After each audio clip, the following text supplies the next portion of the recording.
What's going on, everybody? Mortem here. This time bringing you my review after 100% for Slitterhead, I would say bizarre action adventure that sees us in control of a Hyoki, or a spirit that can possess people as we try to track down Slitterheads, these mantis-shaped monsters that disguise themselves as humans to eat our brains. Now, before we get into all that, to get my usual stuff out of the way, I review games after 100% all the time to set me apart from other reviewers on the platform, and while that does include the achievements, it also includes a lot more than that. There's a video linked below that goes over everything I cover, and my Steam profile is public and linked below as well. Now, in the case of this game, I would say it's not a terribly difficult game to 100%. You can actually, after you complete the game, run back through and replay missions and stuff to get the stuff you lost, and what's more, once you collect that stuff in the mission, you don't even have to finish the mission to keep the progress, so you can just immediately back out once you found what you needed. And that'll get you everything but the difficulty achievements very, very easily. And if you're like me, you'll do one playthrough basically on normal to kind of learn how everything is, gather up what you can, and then a second playthrough just for those last achievements, and you're pretty much good to go. Now, also worth a mention, no review key for this one. This one actually launched a little while back, on November 8th to be specific. I started playing it the day it dropped. It's not a terribly long game. The story itself was like maybe a 10 to 15 hour experience, like 12 for me.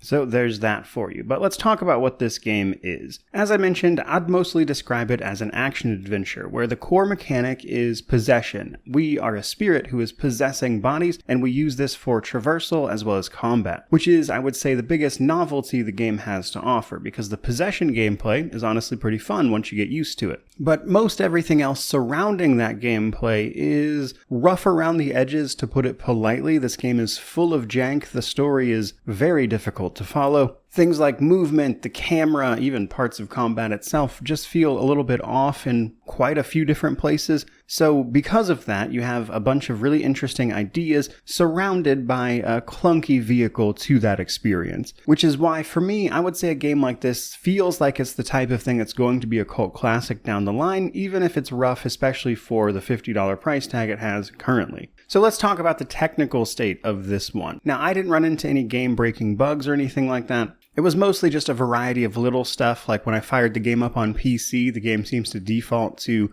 an Xbox controller as an example, so you have to go change that. It's got the textbook stuttering of an Unreal game. Even on maxed out settings, things will often like pop in right next to your character, which feels odd. So while on one hand, I really don't think you'll run into any serious technical problems, given that I don't see anybody else even reporting anything like that, it's just very rough as far as the technical side of things go. But from there, let's keep it moving into difficulty. So this game does have a variety of difficulties. They seem to only affect combat specifically, and while the game doesn't outright tell you what these affect, best I can tell, they seem to affect enemy health, as well as the timings on parries or deflects, as the game calls them, which we'll get into in the combat section. But again, that's just best I can tell. If this is affecting anything more specific, I didn't really notice it. But generally speaking, as the names would imply, if you put the game on the easier difficulty, it's very easy to kill the monsters, whereas on the harder difficulties up to Nightmare, you need a better understanding of both how the combat system works and also how the timings change. But from there, let's talk story setup. So I would consider the premise of this game interesting, but the actual story is very hard to follow. And the reason for that is just that after a few missions in game, we start jumping around the timeline, because our spirit has the ability to restructure certain events in the past, and we replay those as missions, but you do several of these all at once, so right away the timeline gets kind of skewed in terms of what's happening when, and to make that worse, a little farther into the game, you actually step into like an alternate version of the world, which also has its own separate timeline. And by the end, I had saved the city, and I had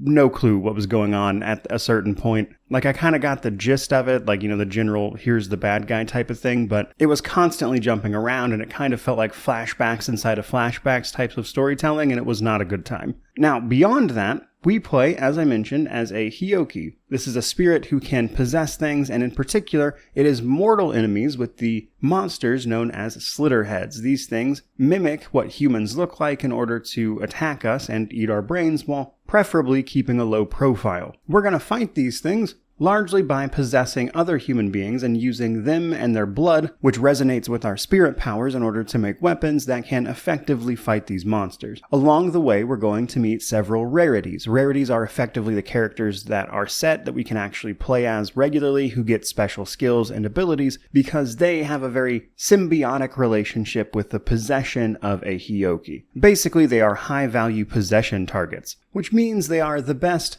defense against these types of monsters because of how well they merge with the spirit that we are. Now, on the other end of that, there are individuals who have such a low sort of symbiosis with the spirit that you can't possess them at all, which includes the monsters themselves, just to make it interesting. Now, from there, let's talk progression. So, right away, there are the characters we unlock, or the rarities themselves, of course. As the story progresses, you'll eventually have to go get all of them. And as you complete missions and find memories in those missions, you'll earn skill points. You spend these skill points on, of course, each rarity's skills, making them stronger. Now, for the most part, this includes upgrading their base weapon, which is their basic attack, of course, their actual skills that they'll use, and then a whole host of passives. A lot of the passives can be shared between characters, so for instance, a lot of them get what's called Sixth Sense, which allows them to see incoming parry notifications from enemies you don't actively have targeted, which was very helpful as an example. But other than that, progression is a little on the boring side. You basically just get those skill points, level these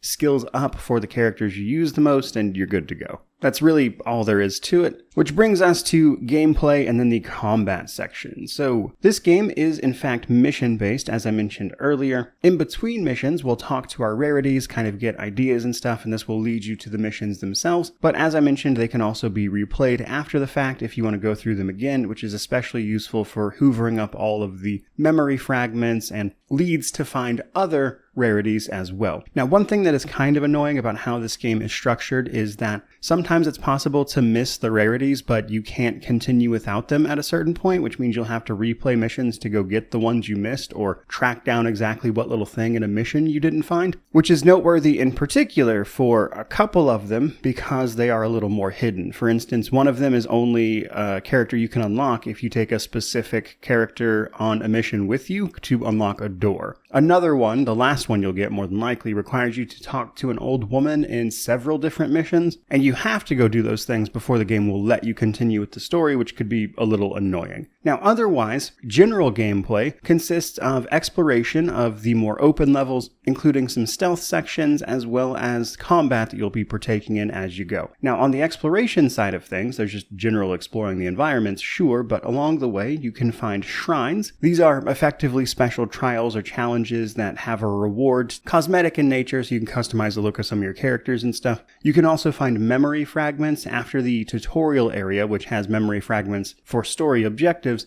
These fragments then become just skill point granters. Basically, every time you find one, you'll get a handful of skill points to upgrade your characters with. And then, of course, tracking down those leads for the rarities, as I mentioned. Now, by far the weakest of all this is the stealth sections, because they're forced, and as a spirit that possesses people, it doesn't make a ton of sense. Because we're sneaking around other characters, but the game tries to get around this by telling you that every single character you meet in these sections is one of those characters that has such a low ability to be possessed that you simply cannot.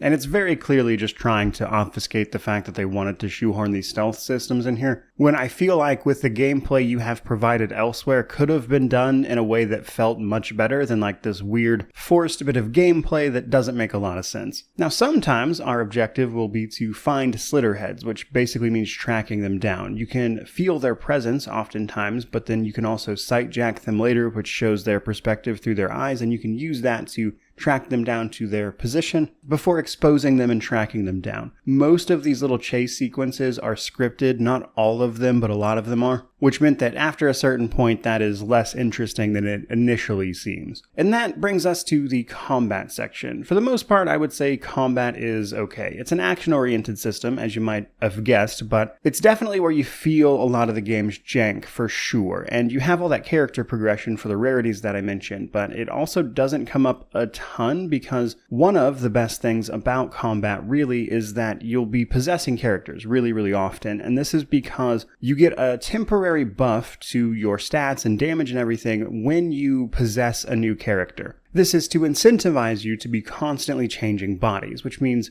you're going to jump into a rarity with all their upgrades, basically to execute skills and stuff before possessing the next person to attack and get that buffed damage. Which means much of what you're doing is like constantly shifting bodies and simply melee attacking where you can. And while the game has more systems, which we're about to talk to, that's definitely the most effective way to play. Now, in some areas of the game, you'll be in like arenas and stuff when these combat situations happen, and apparently your powers as a Hyoki just like naturally lure humans in, so they'll kind of spawn into the fight as it continues on, which will give you more bodies to possess to keep rotating through them. But oftentimes that might not necessarily be available, which means you're going to want to, at the very least, have a decent understanding of the game's primary one-on-one combat system, and this is the deflect system. Basically, no matter who you're possessing, you can pull up a blood weapon. You use this blood weapon to guard, which also acts as the lock-on for some reason. And then when the enemy makes parryable attacks, you'll get a blue indicator, and you can push a directional key in the direction of that indicator, and if you time it properly, you'll be able to deflect the attack. This keeps your weapon from taking durability damage if you simply block, but also it starts filling a meter, and once you fill that meter, you can enter blood time, which slows down time and allows you to beat up enemies effectively for a short period of time,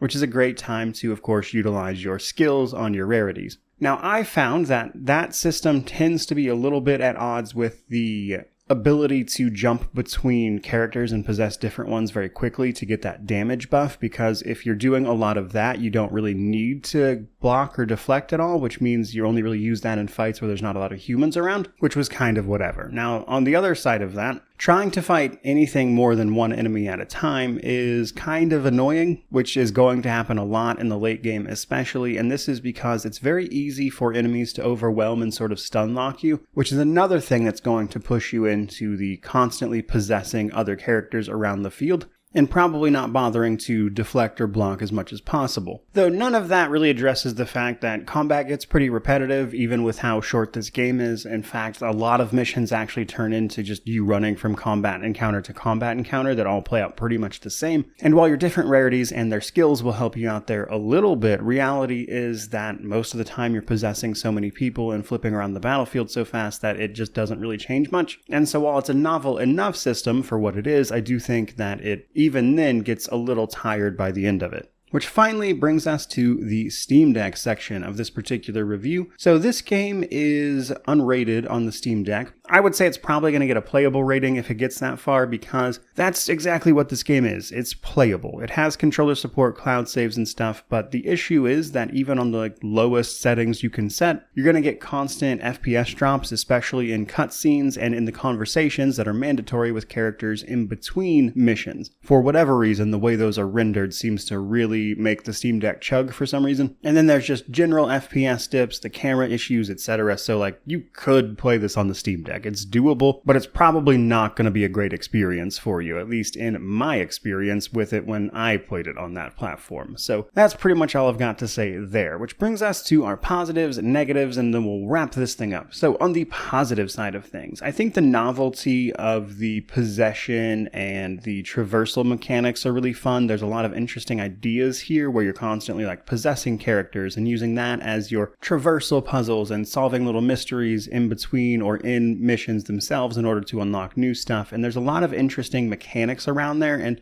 even some relatively fresh ideas, even if not wholly original. I know I've seen other games do things like this, but there's some fun to be had in those things, which is, I think, where this game shines. Now, on the negative side, it's really just all the jank, and man, is there a lot of it. Everything from the weird stealth portions of the game, the combat itself not exactly incentivizing you to use one of the systems that it shows you, and, instead just possess everything around as quickly as possible. Movement, the camera, just the general feel of everything. It's a very, I would say, rough around the edges title, and basically everything about it is probably going to show that to you relatively quickly. Which brings me to my conclusion. This game is some interesting ideas wrapped in a very rough exterior. And while that's not inherently a deal breaker for me as somebody who reviews this many games, the issue is that it's very expensive. I paid for this one myself, as I mentioned, and at a $50 US base price, I really don't think you're going to get your money's worth here. in comparison to plenty of other games that cost $50. Now, on the flip side of that, as I mentioned, this game has interesting ideas, and I could see the novelty of those becoming a cult classic in years to come, which is why I think in the future, if you find this game on sale for like $20 and you've got a weekend to kill, I think it would be worth it for the experience alone, which is why currently I'm going to give this one a buy on sale. But with that in mind, I would really enjoy seeing a version of this game, or another entry or whatever, that is more polished, with some of these systems and ideas fleshed out and really expanded upon, which is where I'm going to leave off this particular review. So hopefully you enjoyed all that. If you did, don't forget to like, comment, subscribe, all the YouTube jazz.